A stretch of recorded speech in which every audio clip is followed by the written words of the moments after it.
మందు రేట్లు పెరిగినాయి, బీరు రేట్లు పెరిగినాయి. లైట్ బీర్ల ధరలు 30 రూపాయలు, స్ట్రాంగ్ బీర్ల ధరలు 30 రూపాయలు పెరిగేసరికి దినాం తాగేటోళ్లకు జరంత నెత్తినొచ్చినట్టు అయింది. ఇక ఎట్లన్నా నెత్తినొస్తుంది, తలకేనొచ్చినట్టు అవుతుందని మళ్ళా వైన్స్ దుకాణమే పోతున్నారు. ఒకటి తాగే బదులు 2-3 గుమ్మేసరికి జేబులన్నీ ఖాళీ అవుతున్నాయి కదా. కానీ ఇదంతా నార్మల్గా తాగేటోళ్ళు. మరి తాగుబోతుల కాడ పైసలు లేకుంటే ఏం చేస్తారు? అర్ధరాత్రి బరాబర్ టైం చూసుకున్నారు. వైన్స్ దుకాణంకు బొక్క పెట్టిర్రు. ఒకడు దిగిండు, ఇంకోడు పైనే ఉన్నాడు. ఇక చూడుండ్రి, వైన్స్ లో ఉన్నోని బాగోతాము బరాబర్గా కౌంటర్ల పైసలు మొత్తం కవర్లో పెట్టిండు, పైకి అందించిండు. ఇక కౌంటర్ల పైసలు తీసినాక మందు తీసుకుపోకుండా ఉంటాడా?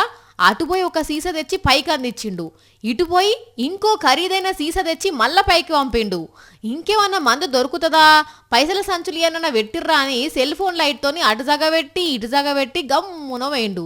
మరి వీళ్ళు ఎన్ని రోజుల సంది స్కెచ్ గీసిర్రో గాని మనిషి పట్టేంత మందం రౌండప్గా కోసేసి దిగిండ్రు.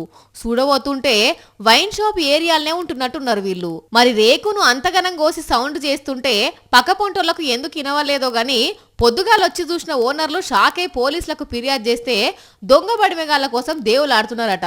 జనగామ జిల్లాలో ఉన్న వైన్ షాప్ల దొంగతనం ఇది. కానీ భలే దొంగ బడిమెగాళ్ళు పోన్రి, దుక్నంకు బొక్క పెట్టి దిగిండ్రంటే ఎంత దొంగ తెలివో అర్థం చేసుకోండ్రి.